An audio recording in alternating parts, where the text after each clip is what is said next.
RVing tips for freezing temperatures. All right, just a little extra tip. This is my outdoor shower, and most of the water that would be in here is actually back in this cabinet, and that cabinet is right up against where our heat vent is, so you don't really worry about this freezing too much. And there's a cutoff valve right back there. If you can always turn it. But I've actually been using this a lot, so I haven't turned it off. So if you get a little worried, one of the things you can do is you can take one of these little warmers here, mix it up, throw it right in here. Actually, if you had a foot one, I put those in here. They like take up the whole thing.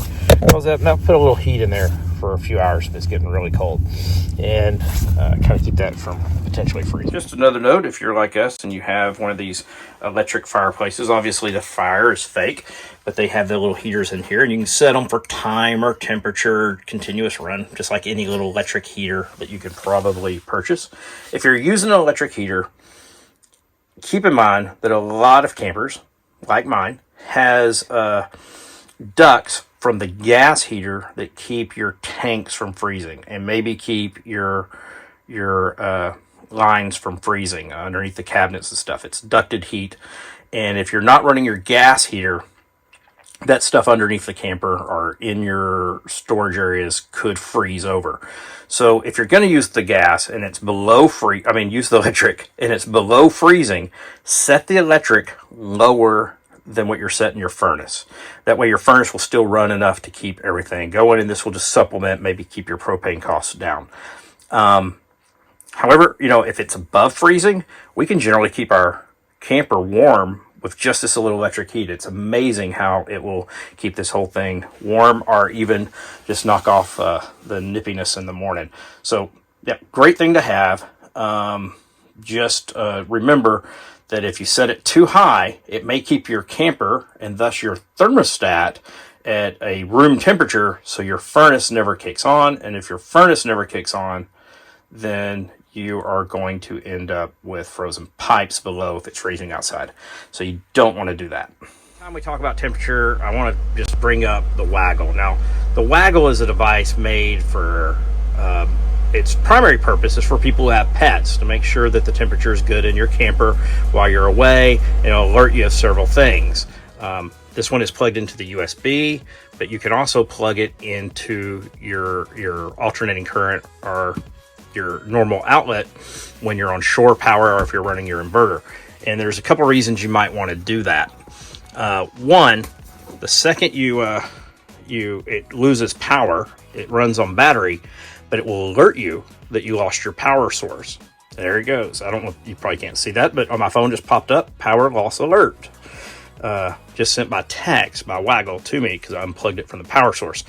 So it doesn't just tell you when the temperature falls, it tell you if your AC's gone out, your hot climate, if your power goes out, you'll get an alert before it happens. So you'll know, I need to get back to the camper, figure out why my power went off. It'll also tell you when it comes back on. And we have found in campgrounds, power comes off and on more than you would think it would. So if you want to watch your air conditioning, you'd want it plugged into your outlet instead of your USBs or your 12 volt. Another thing that it can be used for is telling you when your power is on and off, which is very handy to you, but it also tells you your humidity, and that's handy too. Not only is humidity affect the comfort, if it's too humid in your camper, that causes a ton of problems, and this will give you an alert of it. Maybe if you're in storage, you can find out if it's too humid. Maybe you need to go in there and run a dehumidifier, put some of those little dry pack dehumidifier things in your camper, or just go hook it up and run the AC for a little bit. So it can kind of give you alerts like that too. Of course, if you live in Florida or Texas, Southeast Texas, it'll probably just go off constantly for humidity. But that is great. Even if I didn't have pets, I would have this. It alerts you by text, it alerts you by email. You can set what parameters it alerts you on, whether it's humidity or temperature or both or power, how often.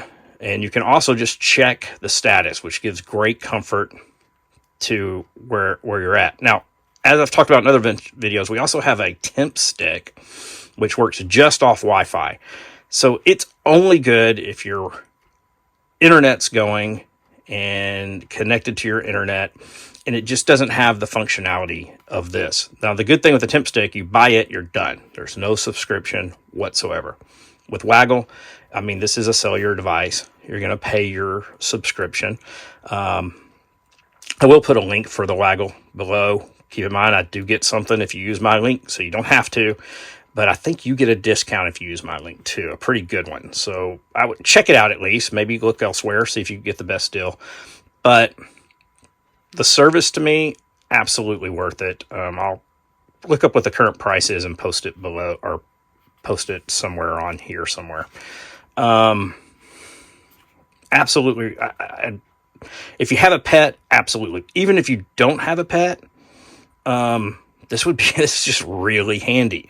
Now, we have the in-command system in our camper, and it does a great job of, you can actually use the Wi-Fi on it and, keep track of your temperature as well. That's kind of a new upgrade in the software they do, but the Waggle is, I wouldn't go without this device right here. In addition to your outdoor shower, which can be a vulnerable spot in cold weather, a lot of campers have outdoor kitchens with water that runs into them. This water connects to the sink that pulls out. It's really handy. I'll put some video of it here. And we keep a lot of our outdoor kitchen. This is actually a fold-out table. Really love this thing. Like it. This is a kit that holds all the equipment that goes with our griddle. And we've got our trash cans here, but and a little table. But this has a water line that comes from here to here. And check your outdoor kitchen to make sure it's vented with heat. Ours is not. This is, Lance is known for their Four Seasons capability, but they don't vent heat in here. In my discussions, they seem to think that the way this compartment's built and everything else, it won't be a problem. And I will tell you, it hasn't been, but that makes me a little nervous. So one of the things you can do is, there's no shut off to this like the shower inside. So you can install a shut off valve. It's very easy to do. I've actually installed one right as it comes in here, but that still leaves a little place that can get frozen. So I actually have thrown a hand warmer up in there because it's in the teens and it's still warm. I put it in last night, and that kind of keeps that from being a problem. But the other thing you could do is, you come out here and you could run water once in a while. That's fine, but it can still get frozen very quickly.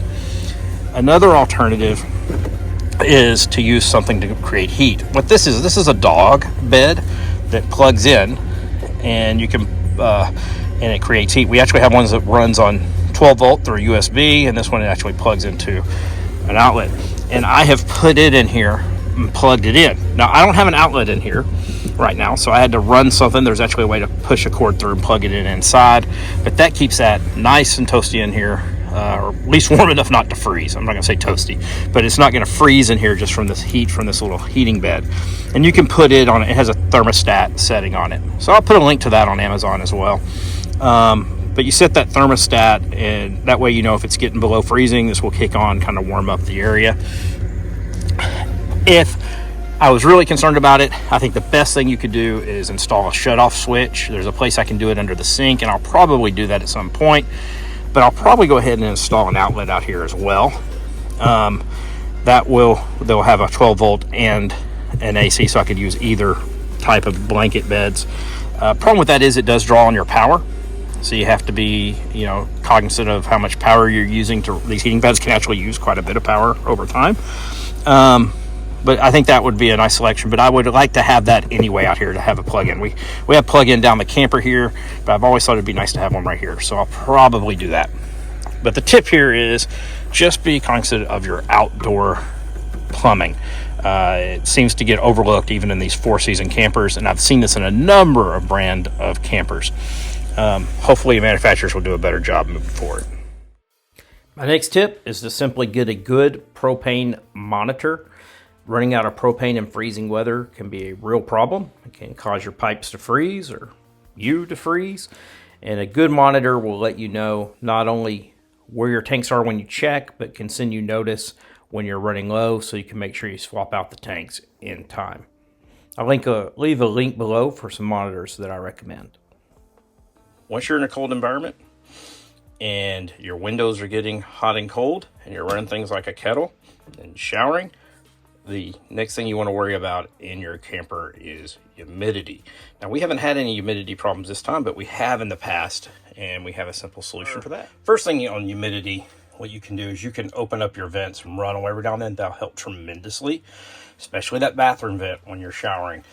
But even your stovetop vent, if you unlock the back, you can run it when you're using a kettle or anything, greatly reduce your humidity. But even just having people in your camper will also produce humidity. So we keep these. They're actually in a little bitty box under our bed, so we can pull out. Never really need more than one, but I always want to back up. And these are both small dehumidifiers. That's better than carrying a great big one for us. You can set it here on the stove or on one of the countertops or on the bathroom countertop or in the shower or on our table or one of our nightstands, and it will dehumidify. You just got to empty the little water reservoirs. These aren't real powerful, so and so it's not going to take a ton of moisture out, but you'd be surprised how little moisture it is that's actually causing your problems. So taking that little bit of moisture out helps. One of the other things I would say about these small dehumidifiers is they are temperature sensitive.